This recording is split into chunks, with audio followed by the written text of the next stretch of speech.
Hello guys, welcome back to రాగడి Mirai movie review. ఈ Mirai movie పైన నాకు డీసెంట్ ఎక్స్పెక్టేషన్స్ ఏ ఉండే, ఎందుకంటే టీజర్ ట్రైలర్ బాగా వచ్చినాయి. తేజ సజ్జా ఏదోటి చేస్తాడు, ఏదో కాన్సెప్ట్ ఏదోటి మినిమం గ్యారంటీ సినిమాని ఇస్తాడు. And also director writer Karthik Ghattamaneni strong zone లాగా అనిపించింది మీరాయి కాన్సెప్ట్. సో ఓవరాల్ ఈ సినిమా పైన నాకు పాజిటివ్ వైబ్స్ ఏ ఉండే, పాజిటివ్ ఎక్స్పెక్టేషన్స్ ఏ ఉండే. సో ఇప్పుడే ఫైనల్ గా మూవీ చూడడం జరిగింది. అండ్ నాకు మూవీ ఎట్లా అనిపించిందంటే ఇట్స్ గుడ్, బాగుంది. ఫస్ట్ హాఫ్ ఎక్స్ట్రాడినరీ ఉంది. ఫస్ట్ హాఫ్ నాకు చాలా బాగా కనెక్ట్ అయినా నేను. సెకండ్ హాఫ్ మెజారిటీ ఫ్లాట్ వెళ్తుంది, బట్ ఎండింగ్ హైలైట్ ఇంకా. So overall Meera is a good movie. ఇప్పుడు డీటెయిల్స్ లోకి వెళ్దాం. కానీ రివ్యూలోకి వెళ్లే ముందు ఒక 1 year నేర్చుకునే ఫిల్మ్ మేకింగ్ కోర్స్ అంతా కేవలం 12 రోజుల్లోనే నేర్చుకుంటే ఎలా ఉంటది?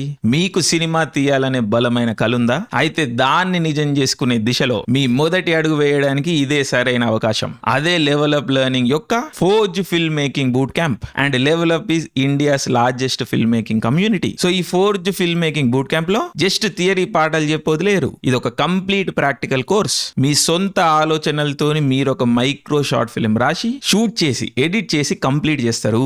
అది కూడా industry grade Netflix level equipment తో షూట్ చేస్తారు. అండ్ ఈ కోర్స్ లో రియల్ వరల్డ్ టెక్నీషియన్స్ తో మెంటర్షిప్ ఉంటది. అండ్ నీ మెంటర్స్ వచ్చేసి 2.0, వకీల్ సాబ్, సీతారామం లాంటి మూవీస్ పైన వర్క్ చేసిన వాళ్ళు. And also Emmy award winning documentaries మరియు నెట్ఫ్లిక్స్ స్పెషల్స్ పైన వర్క్ చేసిన వాళ్ళు ఈ మెంటర్స్.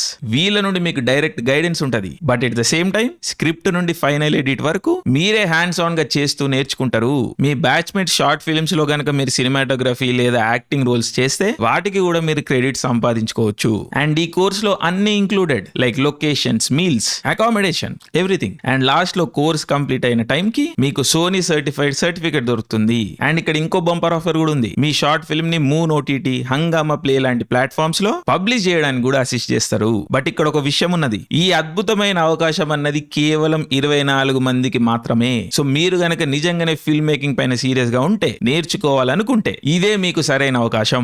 ఈ అవకాశాన్ని అస్సలు వదులుకోకండి. వెంటనే కింద డిస్క్రిప్షన్ లో ఉన్న లింక్ పై క్లిక్ చేయండి వెంటనే. సో మీరాయి కాన్సెప్ట్ వచ్చేసి అశోకుడు, ఈ 9 గ్రంథాలు, కొంచెం ఫ్యాంటసీ అడ్వెంచర్ సినిమా ఇది. అండ్ డెఫినెట్లీ డివోషనల్ టచ్ కూడా ఉంది. బట్ ఈ స్టైల్ కాన్సెప్ట్ చాలా మంది ట్రై చేస్తూ ఉంటారు. అండ్ ఈ రోజు ట్రెండ్ కూడా ఈ కాన్సెప్ట్లు. But luckily Karthik Ghattamaneni short కట్లు తీసుకోడు. చాలా మంచి స్క్రిప్ట్ రాసుకున్నారు ఆయన. ప్రతి బీట్, ప్రతి క్యారెక్టర్, ప్రతి డాట్ కనెక్ట్ అయితే ఫస్ట్ హాఫ్ అయితే పర్ఫెక్ట్ ఉంటది. రైటింగ్ పర్ఫెక్ట్ ఉంటది ఫస్ట్ హాఫ్ లో. కొంతమంది హైదరాబాద్ పోర్షన్స్ అక్కడ డ్రాప్ అయింది, ఇక్కడ డ్రాప్ అయింది, కొంచెం ఫ్లాట్ ఉంది అని అంటున్నారు. ఆ మాటలు వినిపిస్తున్నాయి నాకు కూడా. బట్ నేను కొంచెం పర్సనలీ డిసగ్రీ చేస్తా ఒపీనియన్ తోని. మీరాయి ఫస్ట్ హాఫ్ ఒక హాలీవుడ్ సినిమా, ఒక క్లాసిక్ హాలీవుడ్ అడ్వెంచర్ సినిమాలా ఉంటది. ప్రతి డాట్ కనెక్ట్ అవుతుంది. ప్రతి ఇమోషన్ ఎంత ఉండాలో అంతనే ఉంటది. ఆ డిస్కవరీ ఆఫ్ ద ప్రొటాగనిస్ట్, ఆ జర్నీ, ఆ హెల్పర్ క్యారెక్టర్స్ అన్ని, లైక్ ఆ బీట్స్ అన్ని పర్ఫెక్ట్ గుర్చుంటాయి. ప్రాపర్ గా రాసుకున్నారు. ప్రాపర్ అంటే ప్రాపర్ గా రాసుకున్నాడు director Karthik Ghattamaneni.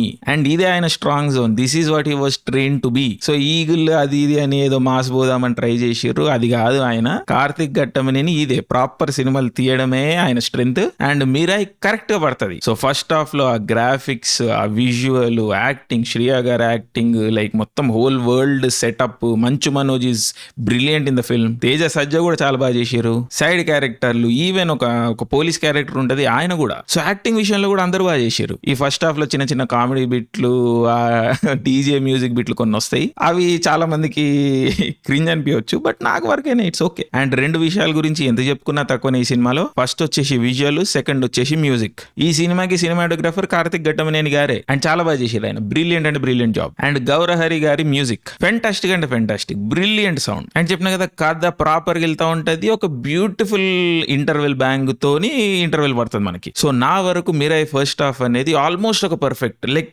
Perfect first half. తప్పులు వంకలు పెట్టడానికే లేదు, నా వరకు అయితే లేదు. నాకు మస్తు వరకు అయింది. బట్ సినిమాలో ఏమన్నా ప్రాబ్లమ్స్ ఉన్నాయి అంటే అవి సెకండ్ హాఫ్ లోనే స్టార్ట్ అవుతాయి. ఫస్ట్ హాఫ్ లో ఉన్న పర్ఫెక్షన్ ఏదైతే point A to point B to point C అని ఇట్లా పర్ఫెక్ట్ వెళ్తా ఉంటుందో ఫస్ట్ హాఫ్ లో, సెకండ్ హాఫ్ లో అవి మిస్ అవుతా ఉంటే కొంచెం ల్యాగ్ అనిపిస్తుంది.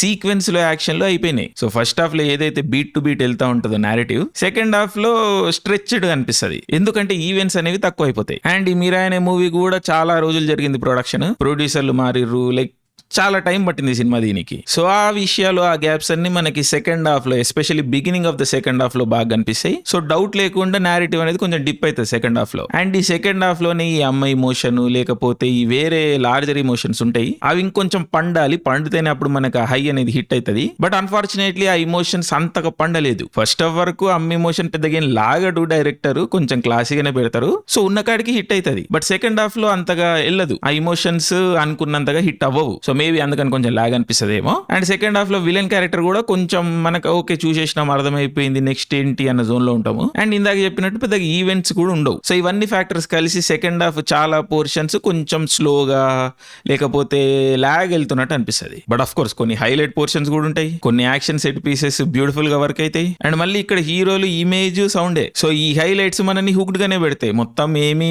డిస్కనెక్ట్ అయిపోము. అరే నెక్స్ట్ ఏదైనా మంచి ఈవెంట్ వస్తుంది, హైలైట్ వస్తుంది అని చూస్తూనే ఉంటాం. సో ఇట్లానే వెళ్తూ 2-3 హైలైట్ సీన్లతో ఫైనల్ గా క్లైమాక్స్ వస్తుంది. అండ్ క్లైమాక్స్ బ్యూటిఫుల్ ఉంటుంది. అఫ్ కోర్స్ ఆ క్లైమాక్స్ కి వెళ్ళే సెటప్ అంతా కొంచెం రష్ డే అనిపిస్తుంది. బట్ క్లైమాక్స్ లో ఒక స్ట్రాంగ్ ఎమోషన్ వస్తుంది, రాముడు అనే ఎమోషన్ వస్తుంది, ఆ విజువల్స్ అవన్నీ పడతాయి. సో బ్యూటిఫుల్ గానే ఉంటాయి. అండ్ నాట్ జస్ట్ బ్యూటిఫుల్, చాలా పవర్ఫుల్ ఉంటాయి. లైక్ సరే ఇక్కడ చెప్తే కొంచెం స్పాయిలర్ అయిపోతుందేమో, బట్ కొన్ని వస్తువులు అవన్నీ వస్తాయి, మస్తు ఉంటుంది. ఆ టైంలో వచ్చే మ్యూజిక్ కూడా బ్రిలియంట్ ఉంటుంది. మరి అది సినిమా గొప్పతనమా లేకపోతే రాముడు అన్న ఇమోషన్ లో ఉన్న పవరా ఇక నేను ఎక్స్ప్లెయిన్ చేయలేను. కానీ బట్ క్లైమాక్స్ అయితే మంచి హై ఇస్తుంది, ఒక బ్రిలియంట్ నోట్ లోనే సినిమా ఎండ్ అవుతుంది. So yes, overall Mirai is a good cinema, ఖచ్చితంగా చూడాలి థియేటర్ లో. It's must watch. Family audience, అన్ని రకాల యూత్ ఆడియన్స్ అందరూ చూడాల్సిన సినిమా ఇది. సో చూడండి, టికెట్ ప్రైస్ వర్త్, ఖచ్చితంగా worth. So congratulations to Teja Sajja, Karthik Ghattamaneni and people media factory. Brilliant job. So 2025 చాలా బ్యాడ్ వెళ్తుంది తెలుగు సినిమాకి.